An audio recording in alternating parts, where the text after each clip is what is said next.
Hello, welcome to Levant TV Headlines. Syrian President Bashar al-Assad said in an interview with Russian media he would only quit power if the Syrian people want him to do so and not under pressure from the West. France will carry out its first airstrikes on the Islamic State jihadist group in Syria in the coming weeks, Defense Minister Jean-Yves Le Drian has confirmed.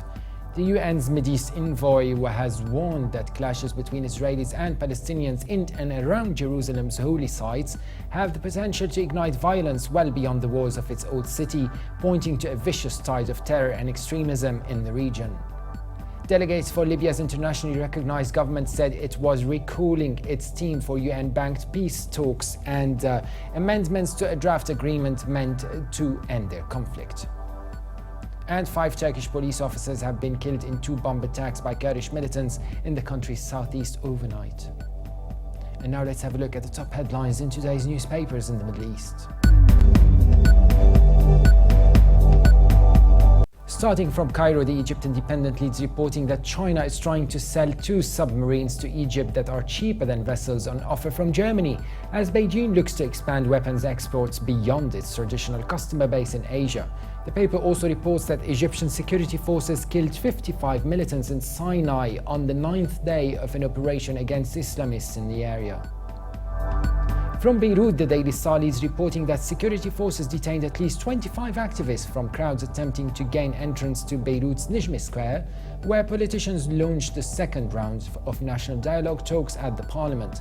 The paper also reports that Lebanon's political elite met for a second round of dialogue and are expected to gather again for a third session in an attempt to reach common grounds over sharp differences on vital issues, with presidential elections remaining at the forefront of discussions. And from the UAE, the Khalij Times reports that the Kuwaiti court has sentenced 7 men to death on Tuesday, 5 of them in absentia for their roles in a deadly Shia mosque bombing claimed by the Daesh group. The paper also reports that Saudi Arabia's King Salman bin Abdulaziz has sanctioned the powerful Saudi bin Laden group over the collapse of a construction crane at the Grand Mosque in the holy city of Mecca. And now a look at papers here in London. The Independent leads Middle East news section reporting that a student who photographed Jeremy Corbyn standing in front of a Hezbollah flag at a pro-Palestinian protest is refusing to let media outlets use it to slander the new Labour leader. 21-year-old Samuel Hardy was freelancing at the Al-Quds Day rally in London in 2012 when he spotted the Islington North MP in the crowds and did not realise the partially obscured banner represented Hezbollah.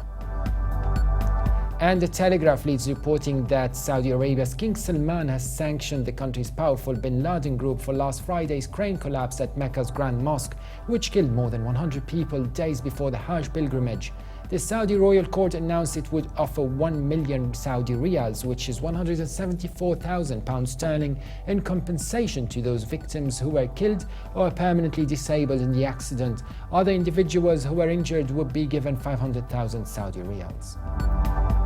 And in The Guardian, a report that French leisure group Accor is to open 2 hotels in Tehran, in Iran, in one of the first moves by international operators into an expected tourism boom in the country, following the deal over its nuclear program.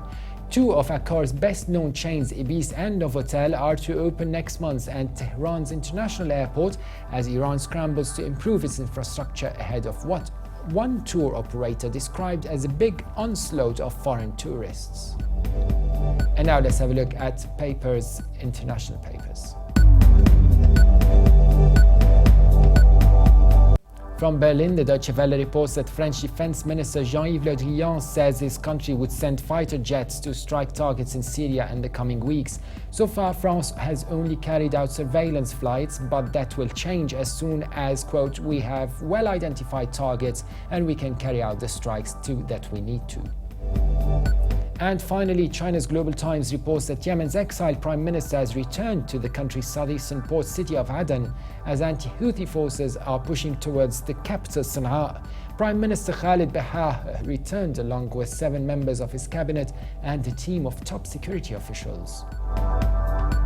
That's it for today's brief headlines. For more updates, please visit our website on levant.tv. Thanks for watching and bye for now.